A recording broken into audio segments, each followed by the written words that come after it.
সারাংশ এবং সারমর্ম, মোস্ট মোস্ট মোস্ট ইম্পর্টেন্ট, সারাংশ এবং সারমর্ম। কারণ আমরা যেটা দেখেছি ঢাকা বিশ্ববিদ্যালয় বিগত বছরে রিটেন কোশ্চেনে এই জায়গা থেকে সবচেয়ে বেশি পরীক্ষায় আসছে। কতগুলো উদাহরণ পড়বো, এক এক বই এক এক রকম অনেক আছে। আচ্ছা, অনেক না, একটা বইয়ে তুমি ধরো একটা কবিতার মধ্যে ধরো লাইন কয়টা, ধরো আমি যদি সোনার তরী কবিতার কথা বলি, সোনার তরী কবিতা ধরো 30 লাইনের একটা কবিতা, হ্যাঁ, তো 30 লাইনের কবিতায় তুমি কয়টার অনুধাবন পাবা?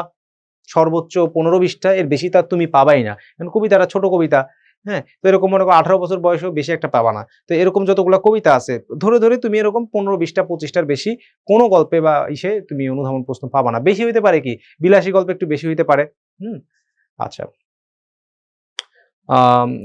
পার্টের জন্য কি শীটই যথেষ্ট? অবশ্যই তুমি আগে শীট ভালোভাবে শেষ করো, দেখবে যে ওইখান থেকে 80% কভার হয়ে যাবে। হ্যাঁ, আচ্ছা, এবার আসো সারাংশ সারমর্ম আমরা লিখবো কিভাবে, কি দিয়ে শুরু করব, কিভাবে পড়বো, কোথা থেকে পড়বো, এসব কিছু আজকে আমরা বলবো। তাহলে প্রথমত হচ্ছে এইটা আমরা কোথা থেকে পড়বো, প্র্যাকটিস করবো কই থেকে, আমরা এটা লিখবো কিভাবে। দেখো, পরীক্ষায় আসলে মনে রাখবা সারাংশ বা সারমর্ম যেটাই আসুক, তোমার মিনিমাম আগে পরীক্ষার আগে অন্তত তোমার 30 থেকে 40টা সারাংশ সারমর্ম বাসায় প্র্যাকটিস করতে হবে। এবং কিভাবে প্র্যাকটিস করবা খেয়াল করো, মিনিমাম 30 থেকে 40টা সারাংশ সারমর্ম কি করতে হবে? প্র্যাকটিস করতে হবে। এবার আসো কিভাবে প্র্যাকটিস করব। দেখো, আমরা নর্মালি যেটা করি যে আমরা এসএসসি এইচএসসি পর্যন্ত যেটা করেছিলাম সেটা হচ্ছে যে তোমার আমরা শুধু উত্তরগুলা মুখস্থ করে যেতাম, কিন্তু ব্যাপারটা হচ্ছে যে এই উত্তরগুলা মুখস্থ করলে হয়তো সাময়িক কাজে লাগতো, কিন্তু আলটিমেটলি কিন্তু আমরা কিছু বুঝতাম না। হ্যাঁ, এখন এবার দেখো 30 থেকে 40টা, ভাই 30 থেকে 40টাকে আমি লিখবো? দেখো, তোমার 30 থেকে 40টা তোমার লেখা প্র্যাকটিস করা দরকার নাই। আমি যেটা বলতেছি খেয়াল করো, এই সারাংশ সারমর্ম তুমি কিভাবে প্র্যাকটিস করবা। প্রথমত ওই সারাংশ সারমর্ম তুমি যেটাই পড়ো প্রথমে তুমি উত্তরের দিকে তাকাবা না। আবারও বলছি, তুমি যে বাসায় প্র্যাকটিস করবা সারাংশ সারমর্ম, ভুলেও তুমি উত্তরের দিকে তাকাবা না। তুমি যেটা করবা সেই সারাংশ বা সারমর্ম যেটাই পড়ো, যেটাই তুমি অ্যান্সার করো, সেটা তুমি কমপক্ষে 4 বার রিডিং পড়বা। কয়বার রিডিং পড়বা? 4 বার তুমি আগে রিডিং পড়বা, তুমি আগে উত্তরের দিকে তাকাবা না। আমি প্র্যাকটিসের কথা বলতেছি, পরীক্ষার কথা আমি পরে বলবো। তাহলে তুমি আগে কি করবা? 4 বার সেই সারাংশ বা সারমর্ম আগে রিডিং পড়বা। প্রথমবার যখন রিডিং পড়বা নর্মাল ভাবে পড়বা, দ্বিতীয়বার যখন রিডিং পড়বা তখন একটু আস্তে ধীরে পড়বা, তৃতীয়বার যখন রিডিং পড়বা তখন দেখবা যে ওইটার মধ্যে কোনো রূপক অর্থ বা কোনো এর আড়ালে অন্য কিছু বোঝাচ্ছে কিনা, এইটা দেখবা। তারপর হচ্ছে চতুর্থবার যখন পড়বা তখন দেখবা, চিন্তা করবা যে আমি আরেকটু ভালোভাবে দেখি যে এর মধ্যে থেকে আসলে কোনো কিছু বের করতে পারি কিনা। হ্যাঁ, তো এরকম করে মিনিমাম কয়টা? 30 থেকে 40টা। আচ্ছা ভাই, এত সময় তো আমার কাছে নাই, 30-40টা কেমনে পড়বো?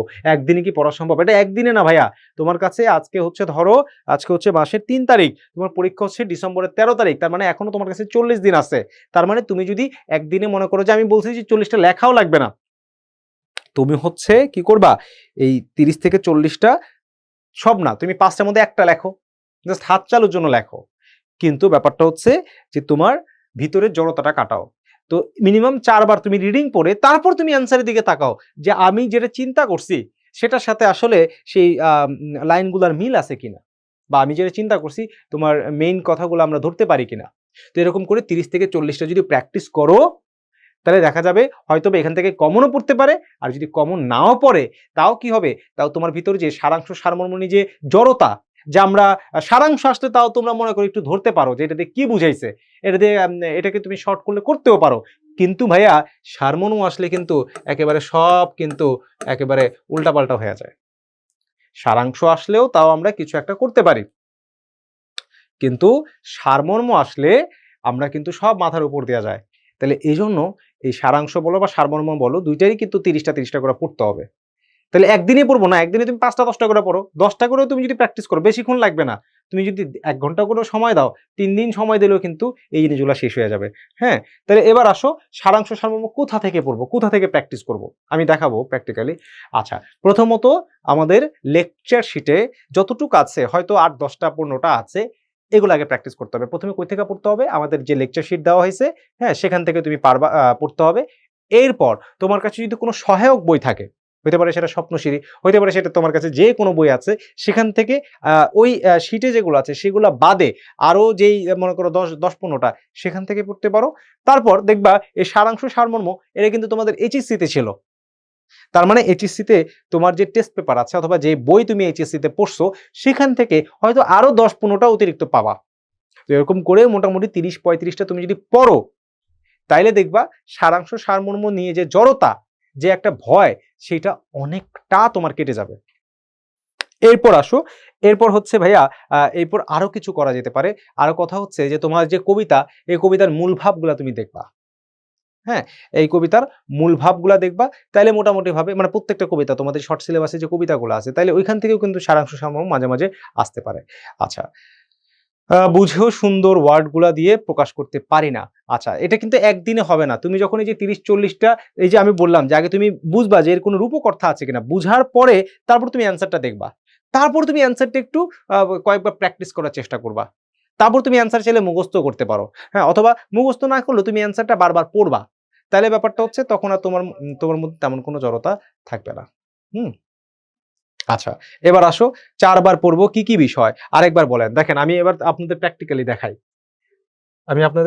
দেখাই। তাহলে আপনারা বুঝতে পারবেন। তো আসো আমরা ইতোমধ্যে এগুলা বলে ফেলছি। সারাংশ সারমর্ম কিভাবে কি করব? এখানে কয়েকটা টেকনিক দেওয়া আছে যে কি, কি আছে। সারাংশ সারমর্ম লিখতে হলে কি, কি তোমার করতে হবে। যে যতটুকু সারাংশ সারমর্ম অতটুকু মনোযোগ দিয়ে পড়তে হবে। মনোযোগ দিয়ে কয়বার পড়তে হবে? মিনিমাম ৪ বার পড়তে হবে। ঠিক আছে? বাড়তি বিষয় বর্জন করতে হবে। কখনো, কখনো পাঠের মূল ভাব বা উপমা বা রূপকের আড়ালে অনেক কিছু থাকতে পারে। সেটা বুঝে সেটা মূল ভাব লিখতে হবে। তারপর প্রত্যক্ষ উক্তি, যে নারেশনে আমরা প্রত্যক্ষ উক্তি পড়ছি না? যে তিনি বলেন, তারপরে ইনভার্টেড কমা জাতীয় যা কিছু থাকবে সেগুলো সব বর্জন করতে হবে। তারপর মূল অংশে কোনো উদ্ধৃতি বা কোনো লাইন থাকলে এরকম কোনো লাইন-টাইন দেওয়া যাবে না। ঠিক আছে? আচ্ছা, শর্ট সিলেবাস বলতে কোনো কথা নাই। গতবার কিন্তু শর্ট সিলেবাসের বাইরে থেকে প্রশ্ন আসছে। তারপর বাহুল্য বর্জন করতে হবে, মূল বক্তব্যে নিজের ভাষায় সাজিয়ে লিখতে হবে। আচ্ছা, এবার আসো আমরা ধরো একটা সারমর্ম প্র্যাকটিস করব। ধরো, খেয়াল করবে। আমরা বলছি যে সেই সারমর্ম কমপক্ষে কয়বার পড়বো? ৪ বার পড়বো এবং ৪ বার পড়ে এর মধ্যে কোনো রূপক অর্থ আছে কিনা আচ্ছা, সাজেশন দিবেন কি? ভাইয়া সারাংশ সারমর্মের কোনো সাজেশন হয় না। তুমি যেটা বললাম আমাদের শীটের ১০-১৫ টা আছে। তারপর তোমার কাছে যে সহায়ক বই হতে পারে সেটা স্বপ্নসিঁড়ি অথবা অন্য যেকোনো বই তোমার কাছে যেটা আছে সেখান থেকে ১০-১৫ টা পড়তে পারো। যদি থাকে, যদি বেশি থাকে বেশি পড়তে পারো এবং এর সাথে তোমার এইচএসসি যে টেস্ট পেপার আছে সেখান থেকে আরো ১০-১৫ টা তুমি পড়তে পারো। এছাড়াও তোমাদের যে সাহিত্য অংশটা আছে, বিশেষ করে তোমার যে গদ্য পদ্যগুলো আছে সেগুলোর পাঠ পরিচিতি, মূল ভাব, হ্যাঁ? ওইখান থেকে একটু পড়তে পারো। হ্যাঁ? আর লাইনগুলোও পড়তে পারো। মাঝে, মাঝে কবিতা বা গল্প থেকেও সারাংশ সারমর্ম দিয়ে দিতে পারে। আচ্ছা, এবার আসো আমরা একটা প্র্যাকটিস করি। দেখি আমরা ধরো এটা পড়িই নাই, জীবনে পড়িই নাই। তাও আমরা একেবারে ধরো 0, তাও আমি বলছি যে কমপক্ষে কয়বার পড়তে হবে? ৪ বার পড়তে হবে। ঠিক আছে? এবার আসো এই সারাংশ সারমর্ম কয় বাক্য লেখা যাবে? খুব সুন্দর একটা কোয়েশ্চেন। আচ্ছা, অনেকে যেটা বলে, "ভাইয়া কয় পৃষ্ঠা লিখবো বলেন তো সারাংশ সারমর্ম?" আচ্ছা, এরকম অনেকের হয় আরকি। সারাংশ সারমর্ম তোমরা খেয়াল করবা ৫ মিনিট তোমার কাছে টাইম। তার মধ্যে পরীক্ষার হলেও কিন্তু তোমাকে এই সারাংশ সারমর্ম কয়েকবার পড়তে হবে। হইতে পারে ৩ বার বা ৪ বার পড়তে হইতে পারে। তাইলে আল্টিমেটলি মনে রাখবা সারাংশ সারমর্ম যেটাই আসুক সেটা তোমরা ২ থেকে ২ থেকে সর্বোচ্চ ৩ বাক্যে লিখতে পারো। আবারও বলছি, সারাংশ সারমর্ম যেটাই আসুক সর্বনিম্ন ২ বাক্য, সর্বোচ্চ ৩ বাক্য। ২ বাক্য লিখলে তুমি যদি লেখাটা সুন্দর করে লেখো বা বাক্যটা যদি খুব বড় হয়, বড় মানে কি? ধরো বাক্যের মধ্যে সেমিকোলন আসতে পারে, বাক্যের মধ্যে এবং ও আর আসতে পারে। এরকম করে তুমি চাইলে বাক্যটা যদি বড় হয় সেক্ষেত্রে ২ বাক্য লিখতে পারো। আর সর্বোচ্চ ৩ বাক্য। ৩ বাক্যর বেশি তুমি যাইও না। হুম? আচ্ছা। এবার আসো আম আচ্ছা, এবার আসো। এবার আমরা একটু দেখি। যেমন এখানে বলছে যে, "জলহারা মেঘখানি বর্ষার শেষে পড়ে আছে গগনের এক কোণ ঘেঁষে, বর্ষাপূর্ণ সরোবর তারই দশা দেখে, সারাদিন ঝিকিমিকি হাসে থেকে থেকে, কহে ওটা লক্ষ্মী ছাড়া চালচুলাহীন, নিজের নিঃশেষ করি কোথায় বিলীন। আমি দেখো চিরকাল থাকি জলভরা, সরোবর সুগভীর নাই নড়াচড়া, মেঘ কহে ওরে বাপু করুণা গৌরব, তোমার পূর্ণতা সে যে আমারই গৌরব।" আচ্ছা, ১ম বার পইড়া মনে হচ্ছে যে আমি মনে হয় যে কি জানি আমাদের ছোট নদী চলে বাঁকে, বাঁকে ওরকম লাগতেছে আরকি। কিন্তু আসলে ১ম বার পড়ে তুমি কিছুই বুঝবা না। হ্যাঁ? আচ্ছা, জায়গা বরাদ্দ সবকিছু সব আইটেমের জন্য তোমার জায়গা বরাদ্দ থাকে এবং ওই জায়গায় যে ফুলফিল করে লিখতে হবে, ধরো ওই সারাংশ সারমর্মের জন্য হাফ পৃষ্ঠা দিল, অনেক বড় জায়গা দিল। অনেকেই মনে করতে পারে, "আরে এত জায়গা দিছে, কম লিখলে হবে?" কিন্তু আসলে কোনো লাভ নাই। আচ্ছা, এবার আসো, এবার আমরা এটা কয়েকবার পড়তে হবে। তুমি একবার পড়লে কিন্তু বুঝবা না।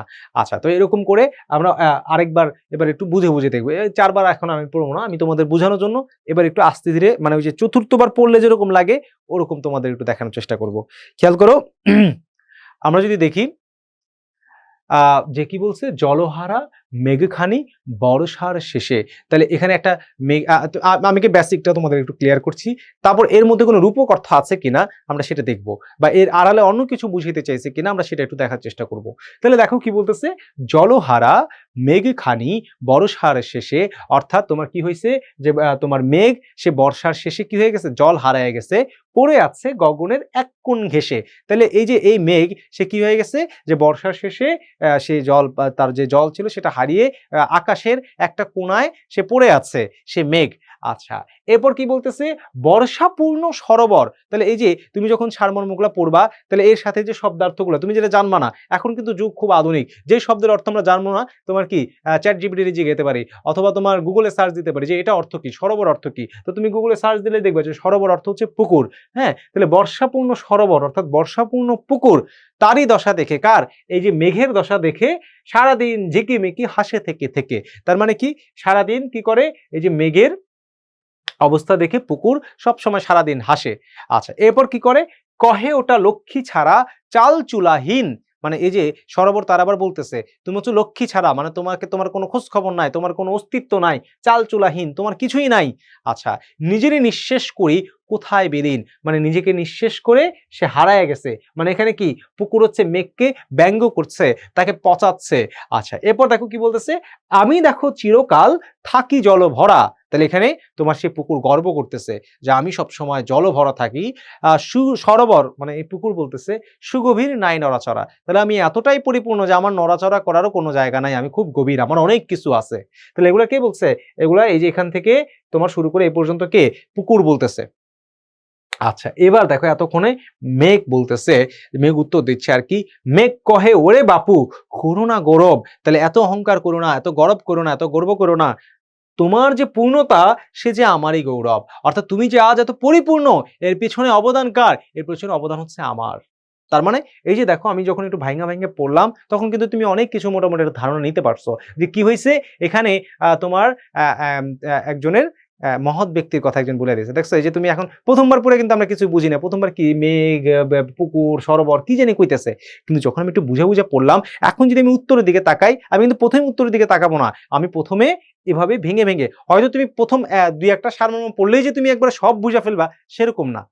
তুমি ধরো ৫-১০ টা ১৫ টা সারমর্ম যখন তুমি পড়বা, তখন কিন্তু তোমার ভিতর এরকম একটা পাওয়ার আসবে। তখন কিন্তু তোমার আর আমি যেভাবে এখন বলতে পারি, হয়তো এটা ১-২ দিনের প্র্যাকটিস না। অনেকদিন পড়াইছি দেখাই এখন একটা সারমর্ম দেখে আমি এর অর্থটা বলতে পারি। তো তুমিও এরকম ১৫-২০ টা যখন সারাংশ সারমর্ম পড়বা, তখন যদি নতুন একটা আসে, অন্য রকমের একটা আসে, তুমি এভাবে পড়ে কিন্তু এর মূল থিমটা তুমি ধরতে পারবা। তার মানে কি? এখানে বুঝাইতেছে যে আমরা আমাদের সমাজে এরকম অনেক মানুষ আছে যারা মানুষের উপকার করতে নিজেকে শেষ করে দিচ্ছে, নিজেকে নিঃশেষ করে দিচ্ছে।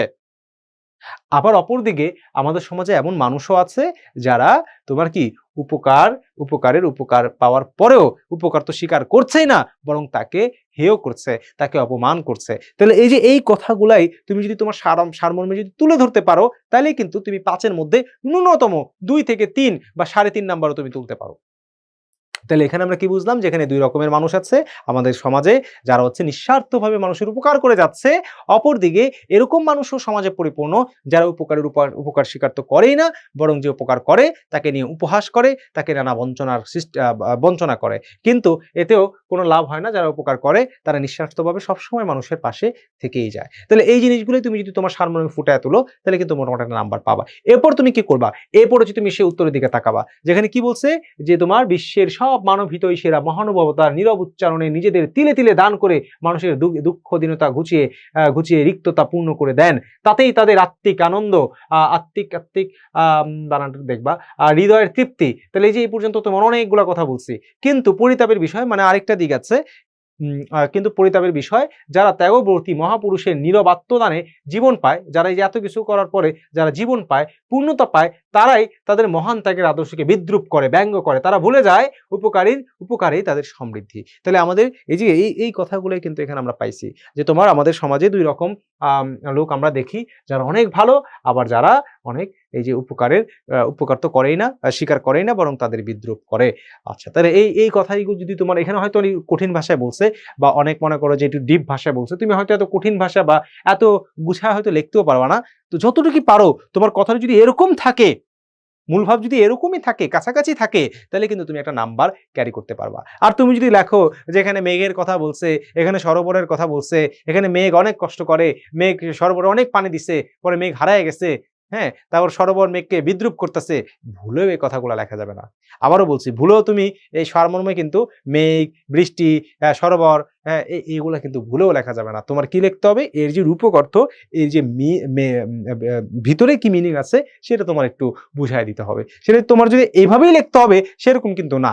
এখানে হয়তো একটু কঠিনভাবে একটু কঠিন শব্দ ব্যবহার করছে। এভাবে লিখতে পারলে তো বেস্ট। কিন্তু